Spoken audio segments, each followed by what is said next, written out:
രാഷ്ട്രീയത്തിൽ എതിരാളികൾ മാത്രമേയുള്ളൂ, ശത്രുക്കളില്ല എന്ന നിലപാട് വ്യക്തമാക്കി ബി.ജെ.പി. നേതാവ് കെ. സുരേന്ദ്രൻ പങ്കുവച്ച ഫേസ്ബുക്ക് കുറിപ്പാണ് ഇപ്പോൾ ശ്രദ്ധേയമാകുന്നത്.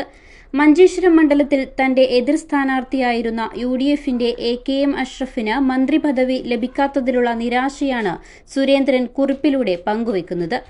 കേരളത്തിലെ ഏറ്റവും അവികസിത ജില്ലയായ കാസർഗോഡിന് ഇത്തവണ ഒരു മന്ത്രിപദവി ലഭിക്കണമെന്ന് താൻ ആത്മാർത്ഥമായി ആഗ്രഹിച്ചിരുന്നുവെന്ന് അദ്ദേഹം വ്യക്തമാക്കുന്നുണ്ട്. വിദ്യാഭ്യാസം, ആരോഗ്യം, വ്യവസായം, അടിസ്ഥാന സൗകര്യങ്ങൾ തുടങ്ങിയ എല്ലാ മേഖലകളിലും കാസർഗോഡ് നേരിടുന്ന പിന്നോക്കാവസ്ഥയാണ് ഇതിന് കാരണമായി അദ്ദേഹം ചൂണ്ടിക്കാണിക്കുന്നത്.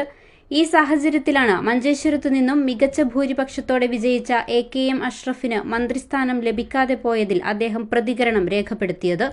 തിരഞ്ഞെടുപ്പിൽ പരസ്പരം മത്സരിച്ചവരാണെങ്കിലും ജില്ലയുടെ വികസനം മുൻനിർത്തി രാഷ്ട്രീയ വ്യത്യാസങ്ങൾ മാറ്റിവെച്ചുകൊണ്ടുള്ള കെ. സുരേന്ദ്രന്റെ ഈ ഫേസ്ബുക്ക് പോസ്റ്റ് ഇപ്പോൾ വലിയ രീതിയിൽ ചർച്ചയാകുന്നുണ്ട്. News 14 live, Kasaragod. ഇനി എങ്ങോട്ടെന്നും ഈ മുഖം തന്നെ കാണണമെന്ന് ഉറപ്പാണ്. 100%.